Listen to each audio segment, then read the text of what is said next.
मित्रों राम राम। मेरा भारत मेरी बात चैनल पर आपका स्वागत।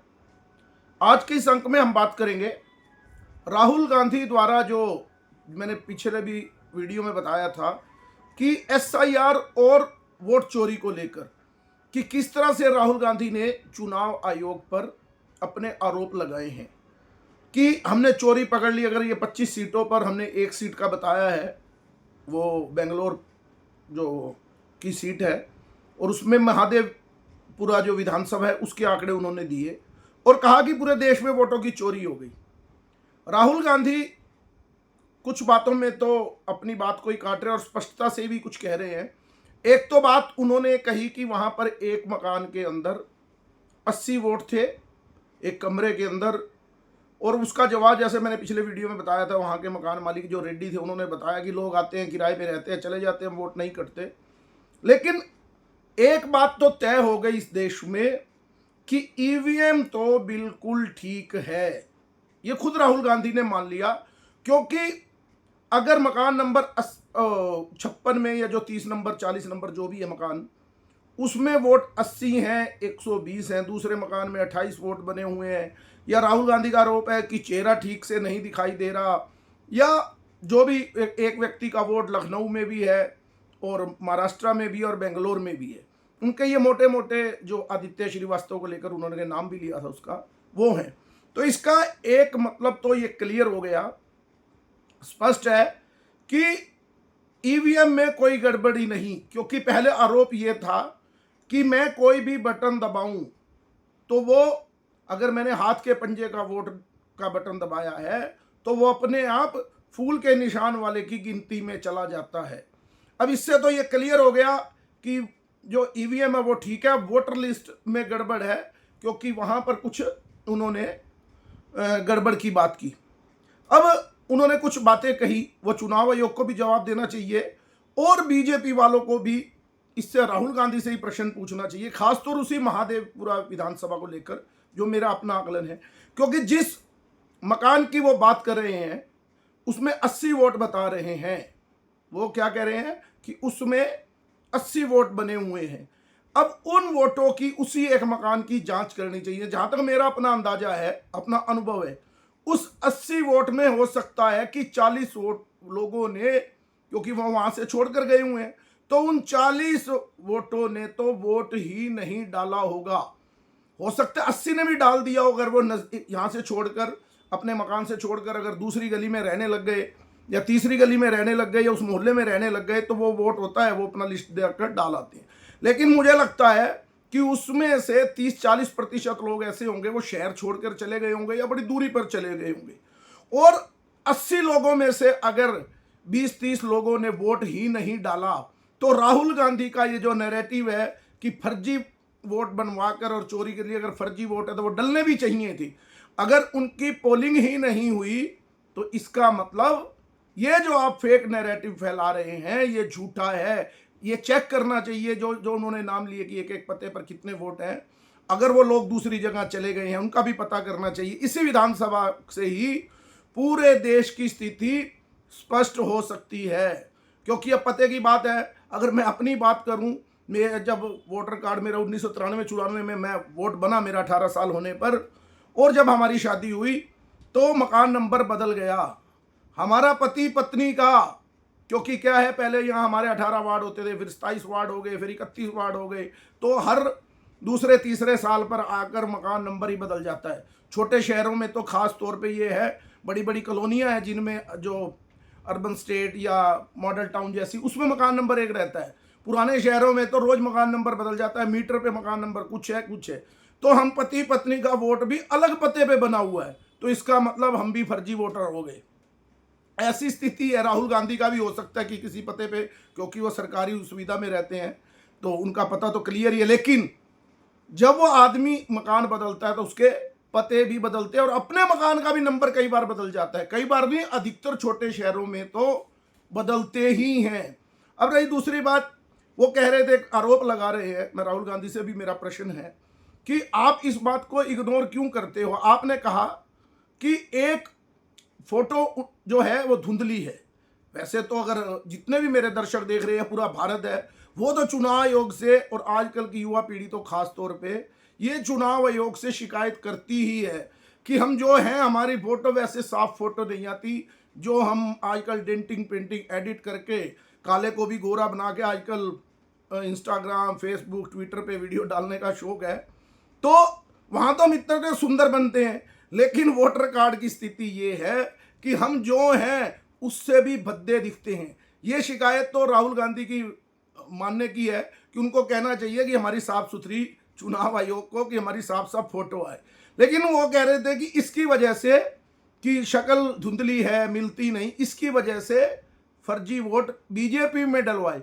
और ये फोटो जब से 1989 90 91 में जब भी, क्योंकि मेरा 93 में बना था ये मुझे ध्यान है, तब से ये वोटर कार्ड की परंपरा बनी, तो वोटर कार्ड बना। और फिर उस समय नाम उसमें वोटर लिस्ट में केवल नाम होता था, फोटो नहीं। अब वोटर लिस्ट में भी फोटो लगी होती है, वो कहते हैं कि उसमें धुंधली है।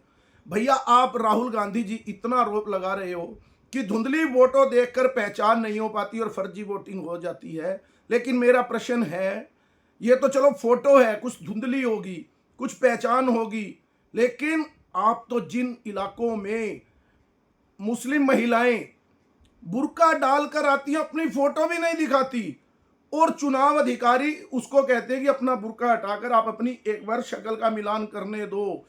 लेकिन आप वहां पर इतना बड़ा आंदोलन करते हो, आपके और आपके इंडी गठबंधन के साथी, खास तौर पे मुस्लिम प्रस्त पार्टियां जितनी भी है, चाहे वो अखिलेश की हो, लालू की हो, जो भी, कि आप महिलाओं को वोटों का अधिकार क्यों, और आप बुर्का उतरवाने का आपका अधिकार नहीं है, ये उनकी जो धार्मिक प्रवृत्ति है उसके खिलाफ है। यानी वहां तो आप क्या करते हैं, चेहरा भी नहीं दिखाने देते कि इस चेहरे के अंदर, यानी कि इस नकाब के अंदर कोई पुरुष है या महिला है, कोई बुजुर्ग है, छोटी है, किसका वोट कौन डाल रहा है। तो इसका मतलब आप यहां क्लियर हो कि आगे से को चेहरा मिलाकर ही वोट डालना चाहिए। ये भाजपा के प्रवक्ताओं को और भाजपा के लोगों को भी पूछना चाहिए सवाल कि आगे से चेहरे की मिलान होनी चाहिए या नहीं। उसी समय राहुल गांधी की बैटरी डाउन हो जाएगी, क्योंकि मुस्लिम महिलाओं को तो ये उनको चेहरा छुपाकर ही वोट डालने का अधिकार देना चाहेंगे, ये स्पष्ट है।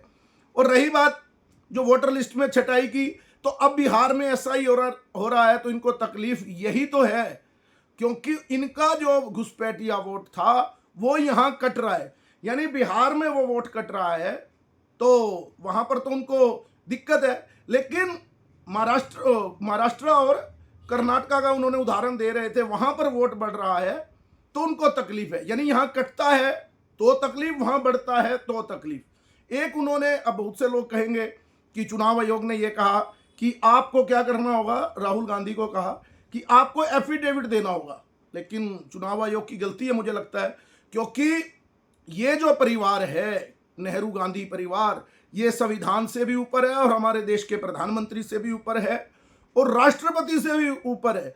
इन्होंने खुद कहा कि मेरे शब्द ही मेरा प्रमाण है। बिल्कुल सही कह रहे हैं, क्योंकि इनको तो रिमोट से प्रधानमंत्री चलाने की आदत सदा ही रही है, तो इनको लगता है कि इस भारत पर हमारा एकाधिकार है।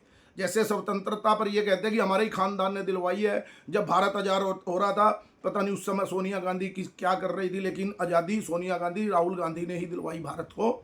चलो वो विषय नहीं, विषय ये है कि इनका अपना अधिकार है।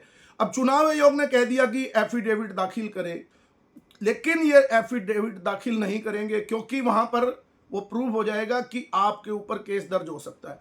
अब बहुत से लोग ये भी सोच रहे होंगे कि एक व्यक्ति आदित्य श्रीवास्तव, जिनका इन्होंने नाम लिया, अगर वो चाहें तो इनके ऊपर केस दर्ज करवा सकते थे, लेकिन राहुल गांधी ने जानकर उनका नाम ले लिया, क्योंकि वकीलों की, क्योंकि बड़े बड़े वकील भी हैं इनके पास। नहीं तो अगर किसी का मानहानि का कि ये व्यक्ति धोखेबाज है, इसने यहाँ वोट डाला, यानी बनवाया लखनऊ में, फिर महाराष्ट्र में, और फिर क्या नाम है उसका, बेंगलोर के अंदर। राहुल गांधी को पता है क्या है वो स्थिति क्या होगी तभी। नहीं तो अगर वो भी ये कह दें कोर्ट में जाकर कि मेरे नाम के साथ धोखा हुआ, क्योंकि उन्होंने एक ही एपिक नंबर के ऊपर अपना वोट बनवाया, तो उन्होंने धांधली तो कुछ कही नहीं, वो तो क्लियर हो गया।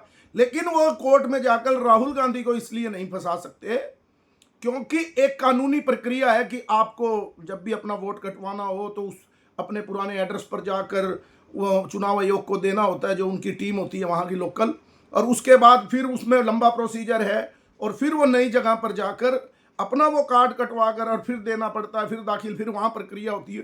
तो भारत का हर व्यक्ति इन चीज़ों से बचता है।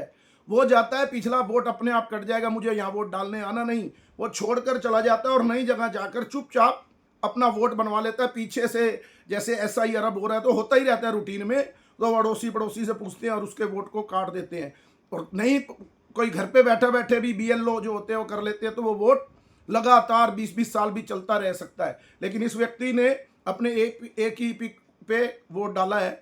लेकिन वो व्यक्ति क्या कर सकता है, कोर्ट में इसलिए नहीं जा सकता क्योंकि जो फॉर्म होता है वो उसने नहीं भरा होगा, तो वो खुद ही मुजरिम साबित होने के चक्कर में कि वो क्यों पंगा लेगा। लेकिन राहुल गांधी उसका फायदा उठाना चाह रहे हैं। अगर शपथ पत्र दे देंगे कि मैंने ये आरोप जो लगाए हैं वो पूरी तरह से सत्य हैं, तो फिर उसके बाद अगर वो झूठे हुए तो उसके बाद राहुल गांधी के ऊपर सजा का भी प्रावधान हो सकता है। इसलिए राहुल गांधी कभी भी ये लिखकर हल्फनामा देकर ये बात नहीं कहेंगे, क्योंकि राहुल गांधी अपने आप में, मैंने कहा कि अलग व्यक्ति हैं। केजरीवाल थे, उनका काम था आरोप लगाना और आरोप लगाकर भाग जाते थे। और राहुल गांधी का अब एक ही काम है हर विषय के ऊपर। आपने कितने विषय देखे होंगे, जैसे ट्रंप वाले विषय पर ही लगा लीजिए कि मोदी सरेंडर कर गया। अब ट्रंप खुद ही कह रहा है कि मोदी मेरी बात नहीं मान रहा, वो मेरे साथ डील नहीं कर रहा। और पहले वो कह रहा था डील कर रहा है, और ये कह रहा था कि डील के चक्कर में नरेंद्र ने सरेंडर कर दिया। अब तो ट्रंप खुद ही कह रहा है कि मोदी मेरी बात नहीं मान रहा, इसलिए भारत से बदला ले रहा है। अगर पहले ही डील होनी होती और युद्ध रुकवाना होता तो ये डील हो जाती। चलो वो राहुल गांधी का है, लेकिन मेरे कहने का अभिप्राय, राहुल गांधी को केवल झूठ के अलावा और कोई काम नहीं। अब उसका मकसद कुछ और है। वो अब इस मुद्दे को लेकर कि झूठ को लेकर बांग्लादेश की तरह वो चाह रहा है कि भारत की जनता, क्योंकि वो मोदी को चुनाव में उसको पता मैं नहीं हरा सकता, और डीप स्टेट और बहुत से देश और बड़ी सी शक्तियां लगी हैं कि किसी तरह नरेंद्र मोदी को गद्दी से हटा दिया जाए। तो वो अराजकता का जो विषय जो बांग्लादेश में आपने देखा था वही पैदा करना चाह रहे हैं। और भारत सरकार को भी सतर्क होना होगा। लेकिन भारत अब बदल चुका है। अब इस देश में आप देखते होंगे सोशल मीडिया पर राष्ट्रभक्तों की भी एक फौज तैयार हो चुकी है। कितने कितने लोग गाय को बचाने के लिए अपने प्राण की चिंता किए बिना, आपको देखा होगा, आपने वीडियो भी देखे होंगे, कैसे गाड़ियां लेकर उन लोगों के जो गाय का उठाकर 2 नंबर में ले जाते हैं, उनका अपना प्राण देने की चिंता किए बिना उसका पीछा करते हैं और पकड़ लेते हैं। यानी वो राष्ट्रभक्त गो भक्त है। तो राष्ट्र को बचाने के लिए भी आज बहुत बड़ी शक्ति है। मुझे लगता है कि राहुल गांधी उसमें भी शायद अब पास नहीं हो पाए, लेकिन मुझे लगता है कि अभी उनका प्रयास देश में केवल अराजकता फैलाना है। वो नए नए खुलासे करेंगे, लेकिन ऐसा व्यक्ति, उसके पीछे वाले लोग भी मूर्ख समझते नहीं। अरे EVM पे अड़े थे तो EVM पे ही अड़े रहते। आपने खुद से ही अब EVM को क्लीन चिट देने का काम कर दिया है इस जो चुनावी प्रक्रिया के। और SIR का भी आज सुप्रीम कोर्ट में सुनवाई भी होगी। तो आज आपने ये काम भी कर दिया कि चुनाव आयोग जो वोट काट रहा है, जो गलत एक घर में बने हुए हैं, तो वो ठीक ही कर रहा है, ये भी आपने मान लिया। लेकिन इधर से जाना उधर से जाना वो राहुल गांधी को समझ नहीं आती, उसका राजनीति कितना फायदा नुकसान होगा। तो आज ये नया खुलासा रोज राहुल गांधी करते रहते, आगे भी करेंगे, तो देखते हैं क्या करते हैं। आज के अंत में इतना ही। मेरे इस चैनल को लाइक कीजिए, सब्सक्राइब कीजिए और ज़्यादा से ज़्यादा शेयर कीजिए। भारत माता की जय। वंदे मातरम। जय श्री राम।